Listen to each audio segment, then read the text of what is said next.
வணக்கம். வாழ்க வளமுடன். இப்போ சமீபத்தில் ஒரு பதிவில் எந்த தட்டில் சாப்பிட்றது, எப்படி சாப்பிட்றதுன்னு ஒரு பதிவு பார்த்தோம். அதே போல் இப்போ தண்ணீர் குடிப்பதுங்கிறது நான் எல்லாருக்கும் வலியுறுத்தி சொல்லக்கூடியது. நிறையா தண்ணி குடிங்க, நிறையா தண்ணி குடிங்க, நிறையா தண்ணி குடிங்கன்ட்டு. அந்த நிறையாகிறதுக்கு அர்த்தம் பல அர்த்தங்கள் உண்டு. ஏன்னா இந்த காலத்தில் 1 லிட்டர் ஒரு நாளைக்கு குடிக்கிறவங்க கூட கம்மியாக இருக்கிறாங்க. ரொம்ப 1 லிட்டர் தண்ணியான்னு கேட்குறவங்களும் இருக்கிறாங்க. ஸோ அதனால் நிறையா தண்ணி குடிங்க. அப்போ அந்த தண்ணி குடிக்கிறத எப்படி குடிக்கணுங்கிறதுக்கு தான் இந்த ஒரு பதிவு. தண்ணீர் குடிக்கும்போது உட்கார்ந்து குடிக்க வேண்டும். ஏனென்றால் நின்று கொண்டு தண்ணீரை குடிக்கும்போது தண்ணீர் வயிற்றுக்குள் அதிவேகமாக செல்லும். அதனால் ஹெர்னியா ஏற்படும். நின்று கொண்டே தண்ணீரை குடிக்கும்போது நீரானது குடலில் நேராக பாய்வதோடு குடல் அவற்றை வேகமாக தாக்கப்படுகிறது. இப்படி தாக்குவதால் குடல் சுவர் மற்றும் இரைப்பை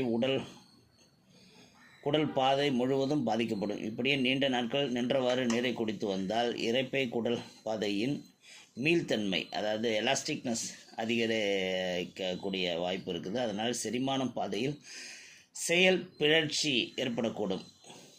தண்ணீரை நின்றவாறோ அல்லது நடந்தவாறோ குடித்தால் சிறுநீரகங்கள் வடிகட்டும் செயல்முறை குறைந்துவிடும். இப்படி சிறுநீரகத்தின் செயல்முறை பாதிக்கப்பட்டால் அதனால் சிறுநீரகங்கள், சிறுநீர் பை அல்லது இரத்தத்தில் நச்சுகள் அப்படியே தங்கி அதனால் சிறுநீரகம் மற்றும் சிறுநீர் பை தொடர்பான நோய்கள் தாக்கம் அதிகரிக்கும்.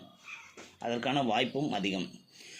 அதனால் அதுவே உட்கார்ந்து குடித்தால் நீரானது உடலின் அனைத்து இடங்களிலும் நுழைந்து நச்சுக்களை அடித்து கொண்டு சிறுநீரகங்களுக்கு கொண்டு சென்று நச்சுக்களை உடலிலிருந்து முறையாக வெளியேற்றும். சில ஆய்வுகளில் நின்று கொண்டே தண்ணீர் குடிப்பதால் ஆர்த்தடிஸ் ஏற்படும் வாய்ப்பு அதிகரிப்பதாக சொல்கிறார்கள். அதுவும் தண்ணீரை நின்றவாறு குடிப்பதால் அது உடலில் மூட்டு பகுதியில் உள்ள நீர்மங்கள் சமநிலைக்கு இடையூறு ஏற்படுத்துகிறது. அப்படியே நீண்ட நாட்கள் இந்த பழக்கத்தை தொடர்ந்து செய்து கொண்டிருந்தால் நாளடைவில் அது மூட்டு வலிக்கு உட்படுத்தி ஆர்த்தடிஸ் ஏற்பட வழி வகுத்துவிடும்.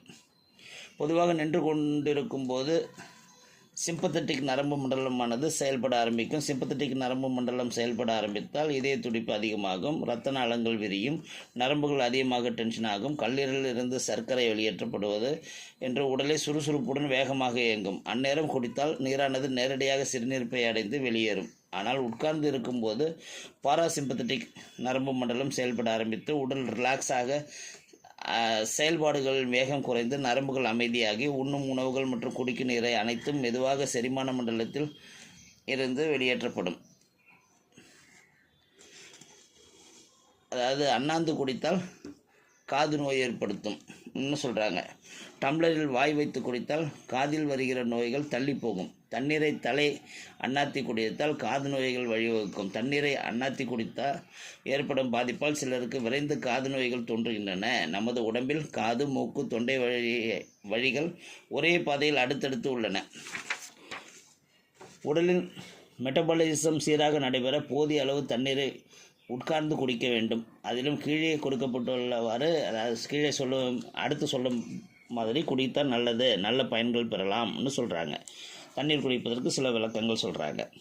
காலையில் எழுந்ததும் ஒரு 3 டம்ளர் அளவுக்கு தண்ணீர் குடிக்கவும். மதிய உணவுக்கு முன் 1 மணி நேரத்திற்கு முன்னே ஒரு 2-3 கிளாஸ் தண்ணி குடிக்கலாம்.